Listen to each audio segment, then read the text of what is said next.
তুমি বলেছিলে আমায় নিতে আসবে, কিন্তু তুমি তো ফিরলে না। কাঁদতে কাঁদতে বলছিলেন সোনিয়া।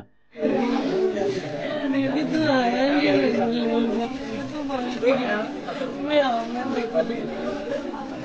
3 এপ্রিল রাত্রে জামনগর এয়ারফিল্ড থেকে নিয়মিত প্রশিক্ষণের জন্য উঠছিল জাগুয়ার যুদ্ধবিমান। কিন্তু কিছুক্ষণের মধ্যেই যান্ত্রিক গোলযোগ দেখা দেয়। সেই সময় বিমানটি একটি জনবহুল এলাকার ওপর দিয়ে উঠছিল। সিদ্ধান্ত বুঝতে পারেন, তিনি যদি নিজের প্রাণ বাঁচাতে তৎক্ষণাৎ ইজেক্ট করেন, তাহলে বিমানটি জনবহুল এলাকায় ভেঙে পড়বে এবং অসংখ্য নিরীহ মানুষের প্রাণহানি ঘটবে।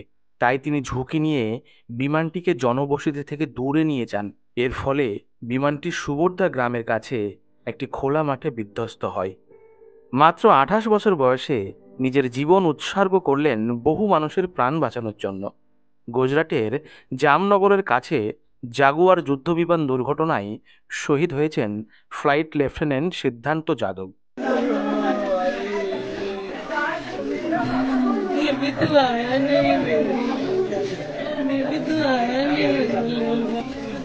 পূর্ণ সামরিক মর্যাদায় তাকে উৎকৃষ্টভাবে নিজের জায়গাতে, নিজের গ্রামে সেখানে নিয়ে যাওয়া হয়েছে এবং স্যালামি দেওয়া হয়েছে।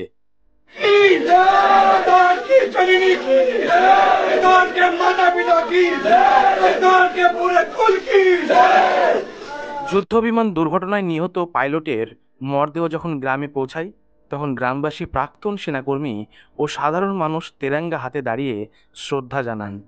পুষ্পবৃষ্টি করে বিদায় জানানো হয় সাহসী সন্তানকে। তার বাগদত্তা সোনিয়াও উপস্থিত ছিলেন শেষকৃত্যে। কান্নায় ভেঙে পড়েন তিনি। সোশ্যাল মিডিয়ায় ভাইরাল সেই মর্মস্পর্শী দৃশ্য। তুমি বলেছিলে আমায় নিতে আসবে, কিন্তু তুমি তো ফিরলে না। কাঁদতে কাঁদতে বলেছিলেন সোনিয়া।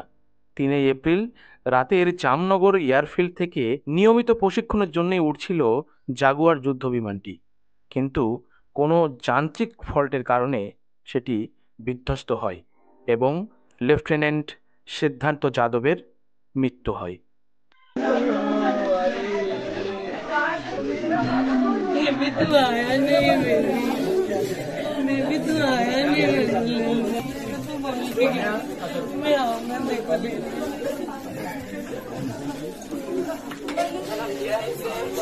सिद्धार्थ की जननी की जय, सिद्धार्थ की जननी की जय, सिद्धार्थ के माता पिता की जय, सिद्धार्थ के पूरे कुल की जय।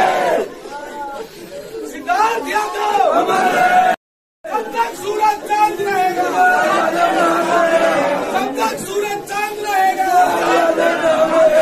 जब तक सूरज चांद रहेगा।